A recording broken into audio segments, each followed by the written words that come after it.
The night my father tried to sell me, the most dangerous man in Chicago looked at me like I was something worth saving. Rain hammered against the windows of our apartment hard enough to make the loose glass shake in its frame. Every few seconds, cold water slipped through the cracks and dripped onto the stained carpet below. I stood at the tiny kitchen sink in my diner uniform, scraping burnt eggs off a plate, while the smell of whiskey soaked the air around me. Midnight had come and gone an hour ago, but Ray Bennett was still awake. Which usually meant trouble. "You got any cash?" my father muttered from the living room. His voice already had that heavy slur I hated. I kept my eyes on the sink. "I gave you money yesterday. That wasn't enough. It was supposed to cover groceries." He laughed at that. Bitter. Sharp. Like the idea of groceries was somehow funny. "You think too small, Claire." I dried my hands slowly and turned around. The apartment looked worse than usual tonight. Empty beer bottles crowded the coffee table. Ashes spilled onto the carpet. The overhead light buzzed weakly, flickering every few seconds like even electricity wanted to escape this place. My father sat shirtless in his recliner, staring at a stack of poker chips beside an open duffel bag. My stomach tightened instantly. "No," I whispered. "Dad, tell me you didn't." He rubbed his jaw and looked away. That was answer enough. "How much?" He stayed silent. "How much?" I repeated louder this time. 50 grand. The words hit me so hard I forgot how to breathe for a second.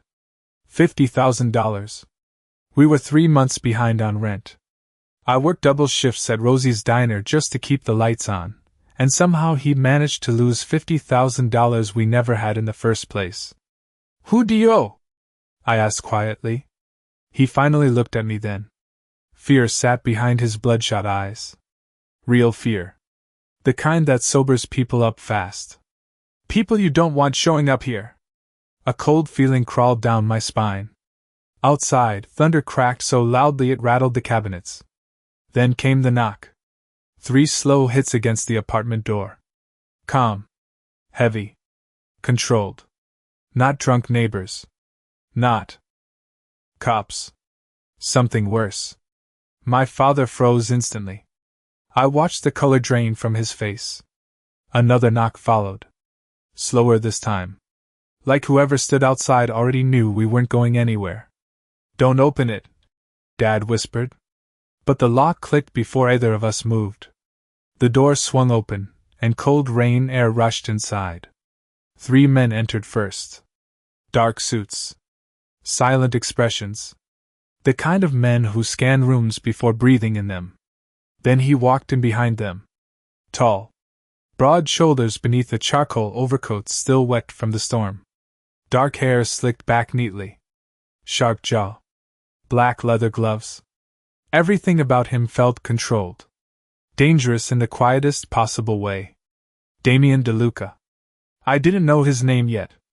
But the second he stepped into our apartment, the entire room changed around him. One of the men closed the door behind them softly. My father stood up too fast and nearly stumbled. "Mr. DeLuca," he said quickly. "I just needed more time." Damien didn't answer immediately. His pale gray eyes moved across the apartment instead. The broken lamp. The empty bottles. Me standing barefoot near the sink. Then his gaze stopped on the fading bruise near my wrist where my sweater sleeve had slipped down. Something unreadable crossed his face. 50,000, he said finally. His voice was low, calm enough to make it worse. "That's an expensive amount of time, Ray. I can pay it." My father rushed out. "I swear." Damien tilted his head slightly. "With what?" Silence swallowed the room. Rain pounded harder outside. My father's breathing turned uneven. Then he looked at me. And suddenly, I understood exactly what he was about to do. My father looked at me the way desperate people looked at lifeboats. Not with love. Not even guilt. Just survival. "Take her," he said quietly. The words barely rose above the storm outside, but they still hit me harder than a scream. "Ray," one of the suited men muttered under his breath, almost disgusted. I stared at my father across the apartment, waiting for him to laugh. Waiting for him to say he did not mean it. He just swallowed hard and kept talking. She is 23. She works hard. She can pay off some of it. My chest tightened so fast it hurt to breathe. Dad. My voice cracked. Please. He would not even look at me anymore. Damien DeLuca stayed completely still near the doorway. Rainwater slid slowly from the edge of his black coat onto the hardwood floor. His expression did not change, but the room somehow felt colder than before. You are offering me your daughter, he said calmly. My father nodded once. Shame flickered across his face for half a second before survival buried it again. Just until the debt is settled. I felt sick. The apartment suddenly seemed too small. Too hot. My pulse roared in my ears as I backed toward the kitchen counter. I am not a thing you can trade, I whispered. Neither of them answered immediately. Damien finally looked at my father again, and for the first time since he entered the apartment, something dangerous moved behind his eyes. Not rage. Worse. Disappointment. Do you know, Damien said softly, what kind of men usually make offers like that? My father stayed silent. Damien removed one black leather glove slowly, finger by finger. Controlled. Patient. Cowards. The room went completely still. Even the men behind him avoided looking at my father now. I watched Damien walk farther into the apartment, his polished shoes crunching lightly over broken glass near the recliner. Up close, he smelled like rain, cedar, and expensive cologne. Clean. Sharp. Nothing like the stale whiskey poisoning the air around us. His eyes moved toward me again. Toward the fading bruise near my wrist. Then higher. To the small silver necklace resting against my collarbone. His entire expression changed for a fraction of a second. Tiny. Almost invisible. But I saw it. Recognition. My stomach twisted. Damien stepped closer before stopping several feet away, careful not to crowd me. Who gave you that necklace? He asked quietly. My hand instinctively rose to the small silver pendant. An old compass rose scratched with age. My mother. I answered automatically. Why? He stared at it a moment longer before looking away. Nothing. But it did not feel like nothing. Behind him, my father suddenly spoke too fast. Nervous. Panicked. Please, Mr. DeLuca. I can still fix this. She is smart. She can work for you. Clean. Cook. Anything. Every word made my skin crawl worse than the last. Damien slowly turned back toward him. You think I came here looking for a servant? No, or maybe. Damien interrupted softly. You think I am the kind of man who buys women from frightened drunks? The silence afterward felt endless. My father lowered his eyes immediately. Damien glanced toward one of his men. How much does he owe including interest? 58,000, sir. Damien reached into his coat pocket and pulled out a sleek black checkbook. My father blinked in confusion. So did I. Without another word, Damien signed the check carefully and handed it to the man beside him. The debt is cleared, he said. My father looked stunned. That is it? Damien slid his glove back on slowly. No, he answered. Then his pale gray eyes landed on me again. Claire is leaving with me tonight. My heart stopped. What? I whispered. My father looked relieved so quickly it made something inside me break. Yes. Yes, of course. Damien ignored him completely. He kept looking at me instead. Pack a bag, he said quietly. You are not staying here another night. I should have refused him. Any sane woman would have. But the truth was, standing in that apartment felt like drowning slowly while everyone pretended not to notice. And for the first time in years, someone had walked into that place and looked at me like I deserved better. That terrified me more than Damien DeLuca ever could. I am not going anywhere with you, I said finally, forcing the words out through the knot in my throat. My father groaned softly from the recliner. Claire, do not start this. Do not start this? I turned toward him so fast my wet sneakers squeaked against the floor. You just handed me to a stranger like I was part of the furniture. He paid your debt, I snapped. Not mine. The room fell silent again. Damien stood near the doorway with the patience of a man completely unused to hearing people yell around him. His expression remained calm, but there was something watchful in his eyes now. Careful. Measuring. You have 10 minutes to pack, he said quietly. I laughed once. Sharp. Nervous. You really think I am just going to leave with you? Yes. The certainty in his voice irritated me immediately. You do not even know me. I know enough. What does that mean? He glanced briefly toward the bruise near my wrist again. It means this place is not safe for you. My chest tightened. I hated how quickly those words slipped under my skin. Because some part of me had spent years wishing someone would say them out loud. You do not get to decide that, I whispered. Damien took a slow breath before removing his coat.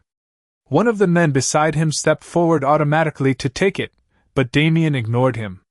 Instead, he walked toward the broken window near the kitchen and draped the expensive black coat over the spot where rainwater kept leaking inside. The gesture was so ordinary it confused me more than anything else tonight. Powerful men in movies threaten people. They shouted. They destroyed things. Damien DeLuca covered a broken window because cold air was reaching me. You are shaking, he said without looking at me. I am fine. No, he answered softly. You are trying very hard to be. My throat burned unexpectedly. I crossed my arms tighter over my chest. What exactly happens if I refuse? One of the suited men shifted slightly near the door like the question made him uncomfortable. But Damien never lost that calm expression. Then I leave. I blinked. That is it. I do not force frightened women into cars, Claire. Hearing my name in his voice did something strange to me. Too gentle. Too careful. Like he already knew, I startled easily. Behind us, my father suddenly stood up too quickly from the recliner. She is coming, he said hurriedly. She just gets emotional. Damien turned slowly toward him. The apartment somehow shrank beneath the weight of that stare. Do not speak for her again. Even my father looked surprised by how quickly he obeyed. Silence settled heavily across the room. Rain tapped against the windows. Somewhere down the hall, an old television echoed faintly through thin apartment walls. Normal sounds. Ordinary sounds. But my entire life suddenly felt balanced on the edge of something massive and irreversible. Damien checked the silver watch on his wrist once before speaking again. There is a bag in your bedroom closet, he said quietly. Bottom shelf. Blue canvas. I froze. How do you know that? His eyes met mine again. For the briefest second, something unreadable moved behind them. Not coldness this time. Memory. Because 15 years ago, he said carefully, a little girl carrying that same necklace used to wear it every day. My breath caught instantly. What? But Damien looked away before I could read his expression fully. Pack your things, Claire. His voice turned quiet again. Controlled.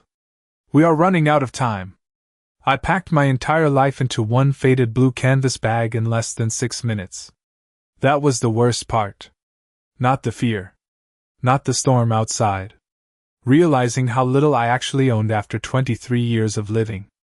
A few diner uniforms. Jeans. 2 sweaters. My nursing textbooks with bent corners and coffee stains. The tiny framed photo of my mother smiling beside Lake Michigan the summer before she got sick. I stood in my bedroom staring at the cracked mirror above my dresser while rain rattled softly against the fire escape outside. My hands would not stop shaking. Every instinct told me leaving with Damien DeLuca was dangerous. But staying here suddenly felt worse. Through the thin apartment walls, I could hear low voices in the living room. My father talking too much. Damien barely speaking at all. Somehow that made him scarier. I zipped the bag closed and froze when I noticed the old wooden jewelry box beneath my bed. The one thing I had not touched in years. Slowly, I crouched down and pulled it free. Dust coated the top. Inside sat birthday cards from my mother, an old Polaroid of me missing my front teeth, and a folded newspaper clipping yellowed with age. I stared at the article without understanding why my chest suddenly tightened. Local business fire claims 2 lives. I barely remembered the fire itself. Just smoke. Sirens. Someone crying. I had been 8 years old. My mother refused to talk about it afterward. She only bought me the silver compass necklace a few days later and told me never to take it off. So you always find your way home, she used to say. A sudden knock against my bedroom door startled me so badly I almost dropped the clipping. Claire. Damien's voice. Quiet. Controlled. We need to leave. I shoved the newspaper back into the box quickly and opened the door halfway. He stood in the dim hallway with one hand in his coat pocket, looking completely out of place in our crumbling apartment building. Too sharp. Too clean. Like someone had cut a piece out of another world and dropped it here by mistake. His eyes lowered briefly to the bag in my hand. That is all? I shrugged tightly. Not everyone owns penthouses and private security. Regret flickered across his face immediately. That was not an insult. Then what was it? For a second he looked like he almost answered honestly. Instead, he glanced toward the living room. Your father is asking for more money. Shame burned hot across my face. Of course he is. Damien studied me quietly. You sound unsurprised. I spent most of my childhood apologizing for him. Something shifted behind his eyes again. Anger maybe? But not at me. A loud crash echoed from the living room, suddenly followed by my father's raised voice. You owe me something after all this. I closed my eyes briefly. Please ignore him. But Damien was already moving down the hallway. I followed instinctively, heart pounding harder with every step. My father stood near the kitchen table gripping the edge for balance. Whiskey splashed across the floor beside him. She is my daughter, he snapped. You cannot just take her and disappear. Damien stopped several feet away from him. Calm. Silent. Dangerous in the most controlled way possible. You offered her to me less than 30 minutes ago. I was desperate. No, Damien said softly. You were willing. The silence afterward felt razor sharp. My father looked away first. Damien reached into his pocket slowly and placed a small stack of cash onto the kitchen counter. This covers your rent for 3 months, he said. After that, you are on your own. My father stared at the money greedily before looking back at him.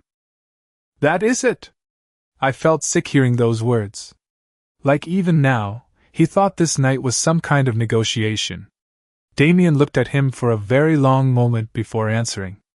Men who treat their daughters like debts do not get second chances from me. Then he turned toward me instead. His voice softened instantly. Ready? I swallowed hard and tightened my grip on the canvas bag. Outside, thunder rolled across the city like something enormous waking up. And for reasons I still could not explain. I nodded. Chicago looked different from inside Damien DeLuca's car. Cleaner somehow. Colder. The city lights blurred against rain-soaked windows as the black SUV moved silently through downtown streets that usually felt loud and crowded from the bus stop outside Rosie's diner. I sat stiffly in the back seat with my canvas bag clutched against my chest while one question repeated endlessly in my head. What exactly had I just agreed to? Nobody spoke for the first 10 minutes. Damien sat across from me instead of beside me, one arm resting loosely against the leather seat, while city lights flickered across the sharp angles of his face. Calm. Completely calm. Like men walked out of collapsing lives with frightened women every day around him. I kept waiting for him to stare at me the way some men did when they thought they owned something. He never did. If anything, he seemed careful not to look at me too long. That somehow unsettled me more. The driver turned onto Lakeshore Drive, tires hissing softly against wet pavement. Outside, Lake Michigan disappeared into darkness beneath heavy clouds. "Where are we going?" I finally asked. Damien glanced up from the phone in his hand. "Somewhere safe." "That is not an answer. It is the only one you are getting tonight." I should have argued more. Instead, exhaustion hit me all at once. Heavy. Bone deep. My body had spent years preparing for disaster, but tonight somehow felt bigger than fear itself. Damien studied me quietly for a second before reaching beside him. He pulled a small white box from the center console and held it toward me. "Eat something." I frowned suspiciously. "What is it?" "Turkey sandwich." "Water." "Aspirin." "You keep emergency food in your Mafia car?" One corner of his mouth almost moved. "Almost. You would be surprised what people need at 2 in the morning." I hesitated before taking the box carefully. The sandwich was still warm. Fresh. Tiny details that made no sense for dangerous men. My father forgot my birthday 3 years in a row, but Damien DeLuca apparently carried fresh food for exhausted strangers. The contradiction made my head hurt. We drove another 40 minutes before the skyline finally disappeared behind us. Trees replaced buildings. Long private roads wound through dark stretches of forest until massive iron gates appeared ahead. Armed security stood beneath stone archways illuminated by soft, golden lights. My stomach tightened instantly. "This is where you live?" "Sometimes." The gates opened silently as the SUV rolled forward. The estate beyond them looked less like a house and more like something hidden from the rest of the world on purpose. Dark stone walls. Floor-to-ceiling windows glowing warmly against the storm. Expensive without trying to impress anyone. The kind of place built for privacy, not attention. The SUV stopped beneath a covered entrance, and before I could grab my bag, one of the men outside opened my door carefully. "Miss Bennett." I stepped out slowly onto smooth black pavement, while rain thundered against the roof above us. Everything smelled like pine trees and wet earth instead of garbage and cigarette smoke. I hated how quickly my nervous system noticed the difference. Damien exited beside me and spoke quietly to one of the guards near the entrance. The man nodded immediately before disappearing inside. "You have security guards everywhere," I muttered. "I have enemies everywhere," Damien corrected. The honesty in his voice sent a cold chill down my spine. Inside, the house was impossibly quiet. Warm lights reflected across polished wood floors and dark marble walls. Somewhere deeper inside, soft piano music played low enough to barely hear. No shouting. No breaking bottles. No television blasting at 2 in the morning. The silence itself felt unfamiliar. Damien removed his gloves slowly while another older woman approached from down the hallway. Maybe late 50s. Silver streaks in dark hair. Sharp posture. Kind eyes. "This is Elena," Damien said. "She manages the house." Elena smiled gently at me. "You must be freezing, sweetheart." The word sweetheart nearly broke something inside me after the kind of night I had survived. Damien handed Elena my bag carefully. "Prepare the East guest suite," he said.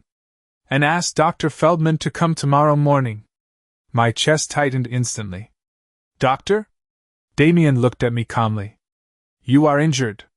"I am fine. Claire." His voice lowered slightly. Softer now. "You flinch every time someone moves too quickly near you." Heat rushed into my face. Shame. Embarrassment. Exposure. Damien seemed to notice immediately because his expression shifted again. "Regret, maybe." "Nobody here will hurt you," he said quietly. "You have my word." And somehow, that frightened me most of all. I did not sleep much that night. The bed alone felt wrong. Too soft. Too large. The East guest suite was bigger than our entire apartment back in Cicero, with tall windows overlooking dark pine trees swaying beneath the storm. Somewhere beyond them, hidden security lights glowed faintly through the rain like watchful eyes in the woods. I lay awake staring at the ceiling while my brain replayed the last 6 hours over and over again. My father offering me away. Damien paying the debt. The look on his face when he saw my necklace. None of it made sense. Around 4 in the morning, exhaustion finally dragged me under. When I woke again, sunlight poured softly through the curtains. For one terrifying second I forgot where I was. Then the silence reminded me. No shouting. No television. No slamming doors. Just quiet. Real quiet. The kind that made my chest ache because I had forgotten houses could sound like this. A fresh set of clothes waited folded neatly on the chair near the bed. Black leggings. Cream sweater.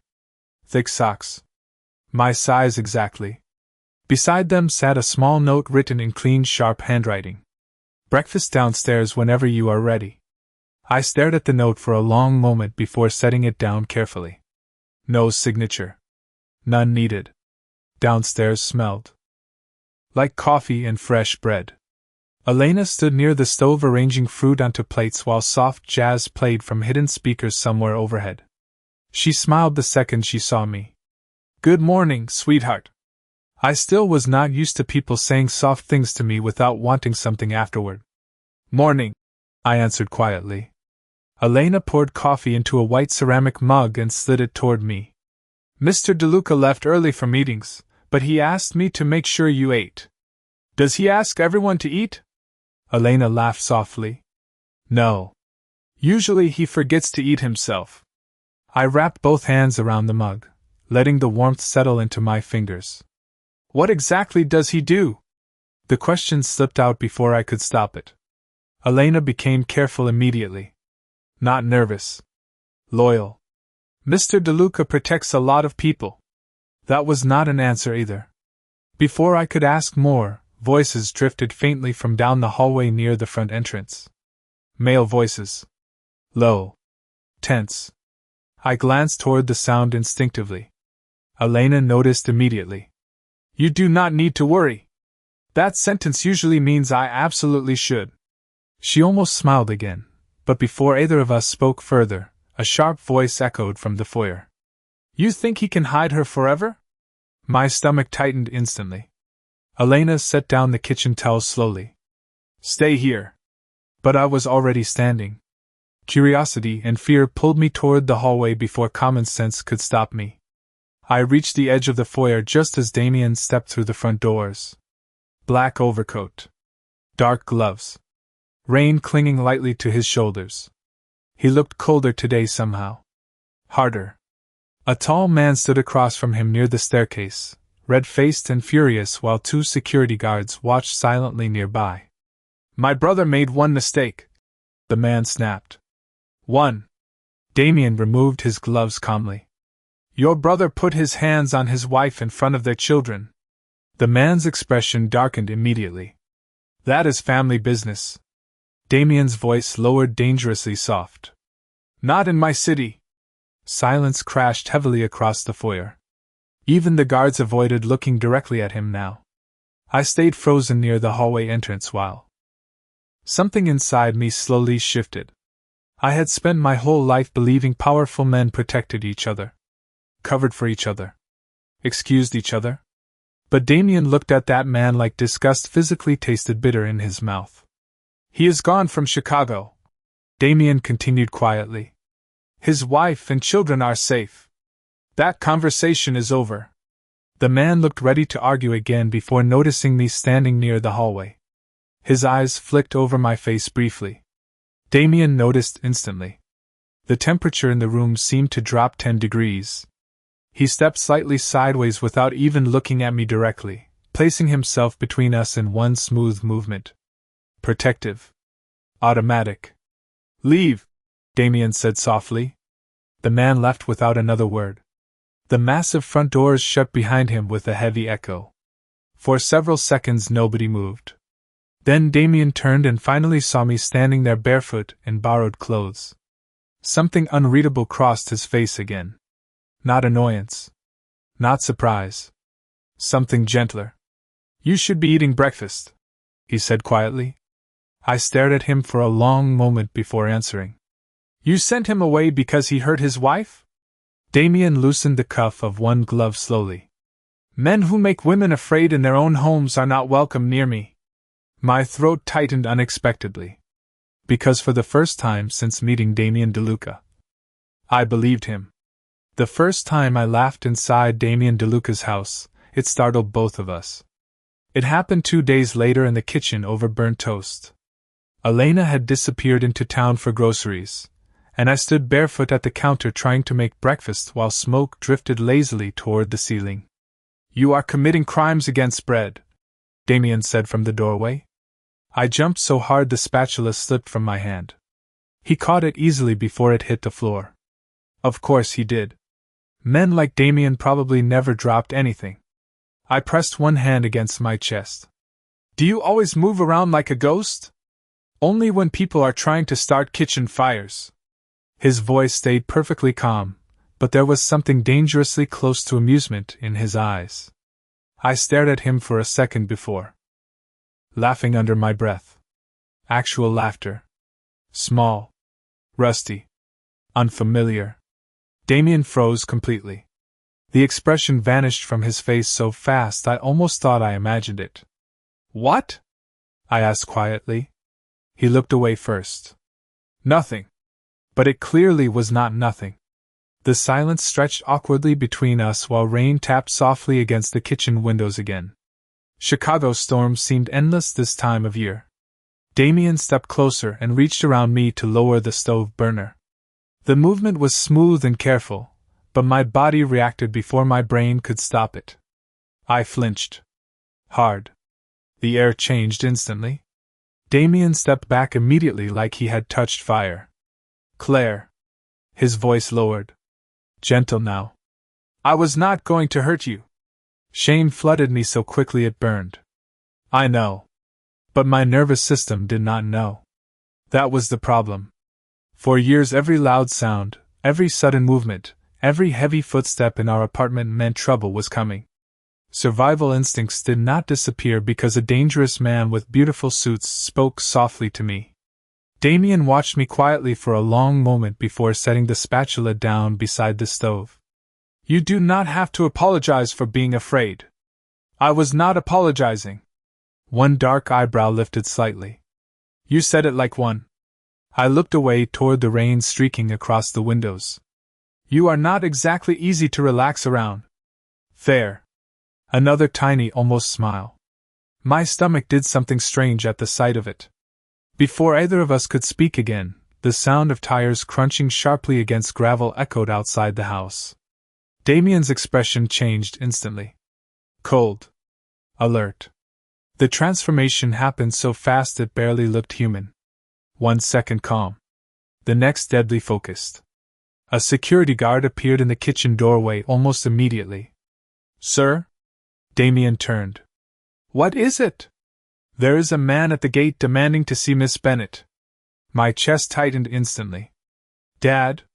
Damien's jaw hardened. "He is intoxicated," the guard continued carefully. And loud. Embarrassment hit me like a wave. "I am sorry." Damien's eyes snapped toward me immediately. "You stop apologizing for him." The sharpness in his voice startled both of us. He exhaled once slowly before speaking again. Softer this time. "You did nothing wrong." Outside, muffled shouting echoed faintly through the rain. Even from inside the kitchen, I recognized my father's voice instantly. Angry. Slurred. Familiar enough to make my stomach hurt. "I should talk to him," I whispered. "No." The answer came immediately. Firm. Absolute. "Damien, no!" He stepped closer now, lowering his voice carefully. "You left that apartment 3 days ago, Claire. And somehow he still found a way to make you look frightened in your own kitchen." My throat tightened unexpectedly. Because he was right. Damien glanced toward the guard again. "Tell him to leave. He says he wants more money." Shame burned through me again, but Damien barely reacted. "Of course he does," he muttered quietly. Then his pale gray eyes returned to mine. "Stay here." "What are you going to do?" Something dangerous flickered behind his expression then. Not cruelty. Control. The kind powerful men carried when they were seconds away from becoming terrifying. I am going to remind your father, Damien said softly, that you are not something he gets to collect payments from anymore. I followed Damien anyway. Of course I did. Fear and curiosity had always lived too close together inside me. By the time I reached the front hallway, rain was crashing hard against the massive windows near the entrance while security monitors glowed softly across one wall. My father stood outside the iron gates soaked to the bone, shouting into the storm while 2 guards blocked his path calmly. Seeing him here felt wrong. Like someone had dragged part of my old life into a place too clean for it. Damien stood near the monitors with one hand resting against the edge of a marble table, silent, while he watched my father stagger beneath the rain. He will not leave quietly, one guard muttered. No, Damien agreed calmly. He never does. I folded my arms tightly across my chest. You do not know him. Damien glanced toward me briefly. I know men like him. Something about the certainty in his voice unsettled me. My father slammed both palms against the gate outside. Even through the thick glass, I heard him yelling my name. Claire. Damien's voice lowered carefully beside me. You do not owe him this conversation. He is still my father. That title should mean he protected you. The words landed harder than they should have. Before I could answer, another black SUV suddenly rolled through the outer security entrance. One of the guards stiffened immediately. Sir? Damien's posture changed instantly. Alert again. Controlled. What? That vehicle belongs to Russo.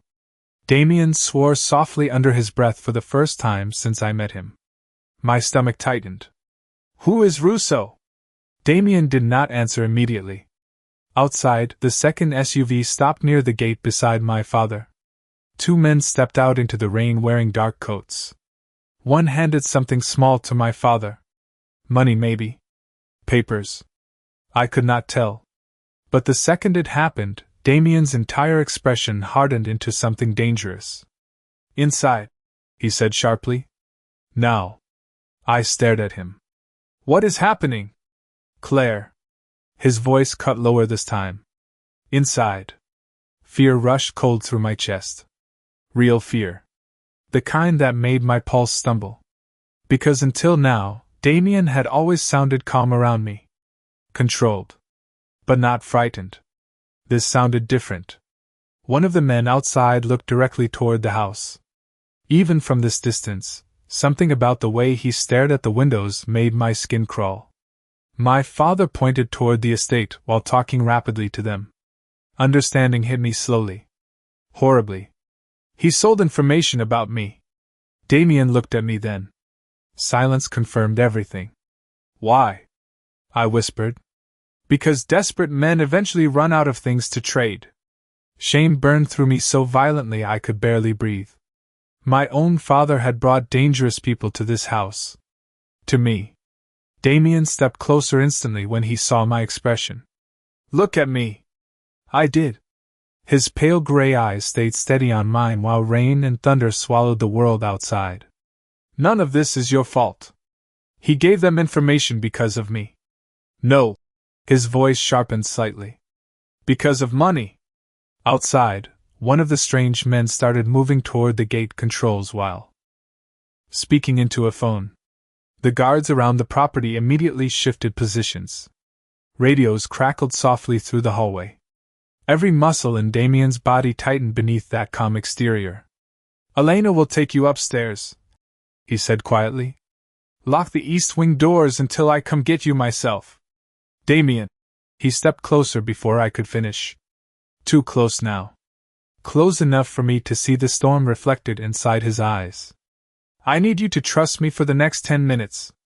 My throat tightened unexpectedly. Because nobody had ever said those words to me like trust was something valuable instead of something stupid. Outside, lightning flashed across the property, illuminating my father standing beside strangers in the rain. Damien followed my gaze briefly before speaking again. Softer this time. Colder too. The moment he sold your location to Russo, he said quietly, he stopped being your father in any way that matters.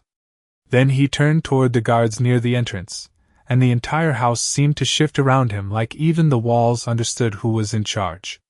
The storm lasted all night. Rain hammered against the windows while security lights swept silently across the trees surrounding the estate. I sat awake in the east wing wrapped in a blanket Elena had brought me hours earlier, staring at the untouched cup of tea cooling between my hands. Somewhere downstairs, men moved through the house in low, quiet voices. Doors opened. Closed. Footsteps echoed briefly through hallways before disappearing again. Nobody yelled. Nobody panicked. Damien's world handled danger differently than mine ever had. Calmly. Precisely. That somehow made it more frightening. Around 3 a.m, the east wing door finally opened. I stood instantly before I even realized I was moving. Damien stepped inside still wearing the same black clothes from earlier, though rain darkened the shoulders of his coat again. Exhaustion lined his face now beneath the sharp control he carried everywhere else. "Are you hurt?" The question escaped me immediately. Something flickered in his expression. Surprise, maybe? No. Relief hit me harder than expected. Damien closed the door quietly behind him before glancing toward the untouched tea.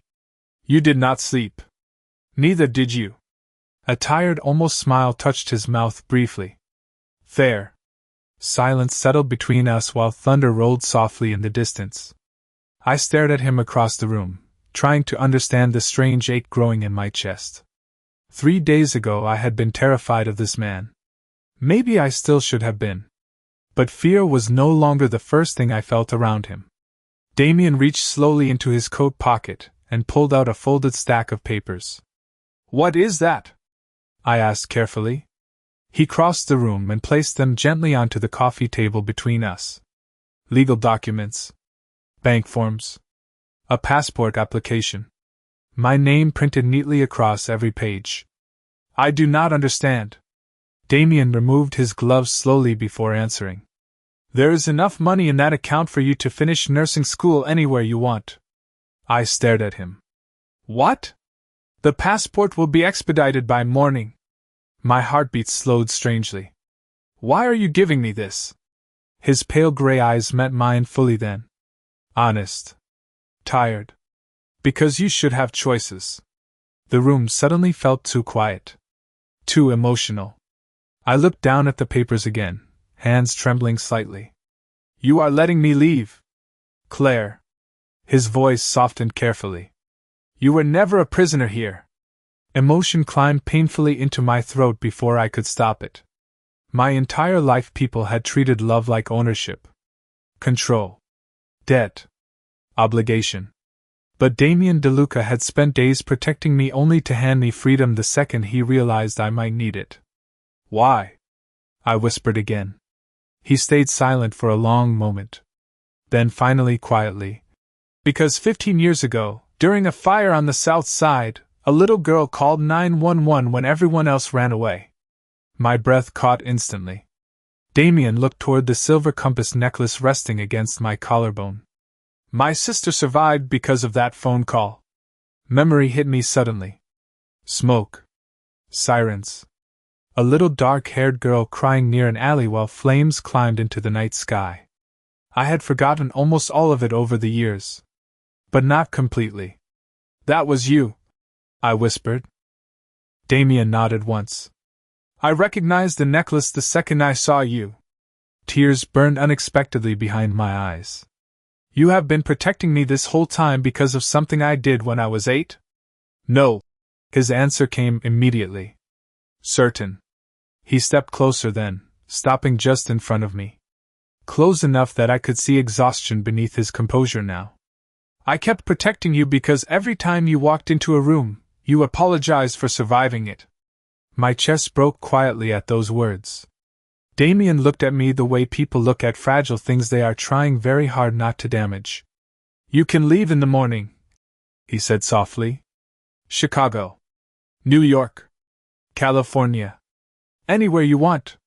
I stared at the papers on the table one last time before slowly shaking my head. "What if I do not want to leave?" For the first time since meeting him, Damien looked completely caught off guard. Real emotion cracked through his calm expression so briefly it almost hurt to see. Outside, thunder faded into distant rain, while silence filled the room between us. Dangerous men had terrified me my whole life. But standing there beneath the soft, golden lights of that quiet room, Damien DeLuca looked at me like I was the only thing in the world capable of frightening him too.